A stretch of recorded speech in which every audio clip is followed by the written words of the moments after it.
Comey was indicted by a grand jury on Thursday on allegations he lied to Congress 5 years ago regarding the FBI's investigation into Russian interference in the 2016 election. He was charged with making a false statement and obstruction. Comey has denied any wrongdoing. The indictment marks the culmination of Trump's years-long obsession with Comey, going back as early as July 2016 when the FBI under Comey opened the probe into Russian interference in the 2016 election. Less than a year later, in May 2017, Trump fired Comey after he refused to pledge loyalty to him. Then in December 2018, the New York Times reported that Trump had told the White House counsel in the spring he wanted the DOJ to prosecute both Comey and Hillary Clinton. That next summer, the DOJ's Inspector General released a report stating Comey violated FBI policy back in 2017. So all of that brings us to the present day. Just a week ago, Trump took to Truth Social demanding Attorney General Pam Bondi prosecute his perceived enemies, including Comey. 5 days later, the DOJ followed suit and indicted Comey. Our next guest, though, says that none of us should be surprised. In fact, here's what he predicted on this show just a month ago. Guaranteed, all of the folks that you just showed on that list need to lawyer up, and each and every one of them, in my opinion, will ultimately suffer a repercussion. Everyone from Bolton all the way around the wheel to Chris Krebs, every one of them needs to lawyer up, because right now, Donald Trump is controlling the game. Where do you think this ends? So my prediction is James Comey is probably next, and I believe each and every one of them, again, take the entire flywheel there, each and every one of them will be indicted. Why Comey next? Just my gut. You know, again, I was so involved and so entrenched with Trump for a decade and a half, I sort of understand him. Comey is an irritant to him, and so I do believe that, again, my prediction. Joining us now is Michael Cohen, former personal attorney to Donald Trump, host of the Mea Culpa podcast, and author of the highly rated Real Michael Cohen Substack. Okay, Michael, I've got to give credit where credit's due. Thank you. You predicted this, not that it's a great development for the rule of law in our country. So did you think it would be this fast, though? And who do you think's next? Well, is it about the rule of law? Do any of us actually really know whether or not Comey is or is not guilty of the charges? I know that they parade out all of these pundits. They have the great titles in the Chiron, former prosecutor, yada, yada, former FBI. Who's seen a single document that's in the possession right now of the DOJ? The answer is nobody. Who has the crystal ball? Still nobody. I will tell you from my investigation, which I used Brian Karem, who's a 30-year White House correspondent, to speak to people inside government because they wouldn't talk to me. I've learned that Comey was actually very much involved in the Russia investigation in a very negative way. And chances are this DOJ has every single email, every text message, every communication. I believe likely he will be found guilty. Oh, well, that's interesting because I think he likely committed a crime. Wait, what? What specifically? I believe likely he committed a crime. I don't know what that crime is, but there are hundreds of thousands of documents, and government has each and every one of them. All they need to find is that one. And remember, see, James Comey, when he was the head of the FBI, he was so used to punching down. Well, now you have the FBI that's going to be punching up. I've been through this system. I know better than anybody what a weaponized DOJ looks like and feels like. It is insurmountable. Didn't you actually break the law, though?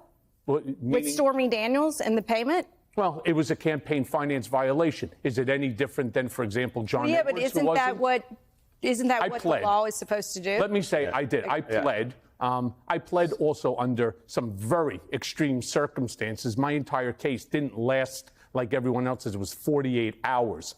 Either from a Friday to a Monday, either I plead guilty or Southern District of New York was filing an 80-page indictment that included my wife. So before we get into we could relitigate the whole thing. But I believe that Comey likely will be found guilty. Comey will have his day in court, but I just want to kind of come back to what the conversation is about here, which is the weaponization of the Department of Justice. What you're saying right now is that the Department of Justice under Donald Trump has been weaponized or has not been weaponized? I think it's been weaponized under more than just Donald Trump. I think it's been weaponized by government for, I don't know, as long as it's been around. Well, because I think your argument is it was weaponized then by Comey against Donald Trump. That's what you're arguing right now. And so you think that there will be evidence that will show that in court, and so thus validate Donald Trump's vendetta against James Comey. At least I couldn't have said it better. I'm no fan of James Comey. Too tall, bad writer. But I think that if they had evidence, wouldn't they have charged? Because the charge here is that he's charged in like lying and also misstatements. And there's there's this grand jury. There's this hearing where he's talking and they say it shows that he's lied. I mean, it seems pretty thin. Wouldn't they charge the stuff that they had if they had stuff? Maybe, maybe not. They don't have to. Again, I think running. So you're basically implying there's no rule of law. I mean, what you're suggesting is when you keep saying maybe, you're basically suggesting that we're at a point where there is no rule of law, and whoever's in power. Donald Trump is the DOJ, and Donald Trump is controlling the DOJ. I believe that they will find the documentation, or they already have the documentation necessary. Now, you also asked me who I think is next. All right, my prediction: it's either going to be one of two people, Tish James, or it's going to be George Soros. He has been raising the specter of George Soros and his philanthropic activities. And Letitia James, though, didn't he just fire a prosecutor for not taking the case against her on mortgage fraud? But to go back to the case against Comey, it's a really tough case to win in court. How do you know?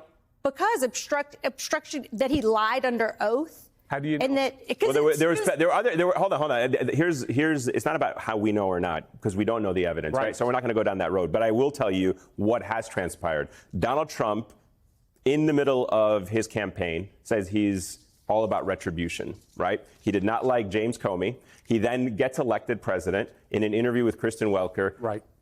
Basically says that he wants the Department of Justice to go after these people. Last week, sends out a tweet in the middle of the day basically saying he wants his attorney general. The attorney at the time who could have prosecuted that case was basically saying, hey, there's not a lot of evidence for me to go after James Comey. The person they bring in who has zero prosecutorial experience makes the decision that she wants to go after James Comey for her 15 minutes of fame. Again, as I said, Jim Comey will have his day in court. He sure will. The broader issue that I have is trying to take a step back and say, oh, this is just the normal wheels of justice spinning. But I'm not sure if you're saying because of your own personal experience, we have no rules and we have no justice in this country. Isn't that the way it looks? I'm asking you to make that point. Absolutely. That's what you're saying. In fact, I can give you the comparison. I want people to understand, I'm not here defending Donald Trump.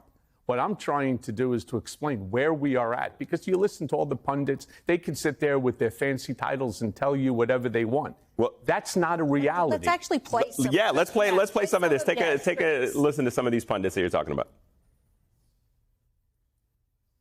Well, I don't think there's a case. It seems to be premised on something that's not true. This is not a slam dunk case. It is so lean. I was looking for an introduction, didn't even get that. We will get some. It's been shot up with Ozempic. That is how lean it is. This isn't a particularly well predicated indictment. That the indictment itself is quite weak, and that it's unlikely to survive in court. All right, not exactly opposition pundits there. Nope. Those are right-wing media allies of Donald Trump who are saying this case is pretty thin. I mean, when you've lost Alan Dershowitz. And Ben Shapiro. Right, but Alan Dershowitz, I mean, he's defended some. He's defended everybody. Yeah, Alan plays both sides of the. But think about this, too. You talked about how Trump has gone on and talked about going after James Comey. Didn't Tish James do the exact same thing to Donald Trump? Haven't we heard the exact same scenarios from pundits on both sides say, come on, nobody's ever been charged with this type of a crime? We've heard the same thing. My point is, we have lost as Americans our way. And I'm saying, let's not get distracted by James Comey. James Comey will have his day in court. Good luck to him. Not a fan, but good luck to him. let's concentrate on tariffs, the economy. Let's concentrate on the things that matter to the American people that will help us to bring the midterm elections back to the Democrats. That's what I want to don't get sidetracked by all of the hoopla around James Comey. Not a fan of James Comey, but he's the head of the FBI. I mean, this is I said he was the head of the FBI. Indicting that person on something that everyone else has said is very thin seems like a pretty big deal. Well, we'll see. Seems like a we'll dangerous see when the precedent evidence crossed. comes out what it is that they're doing.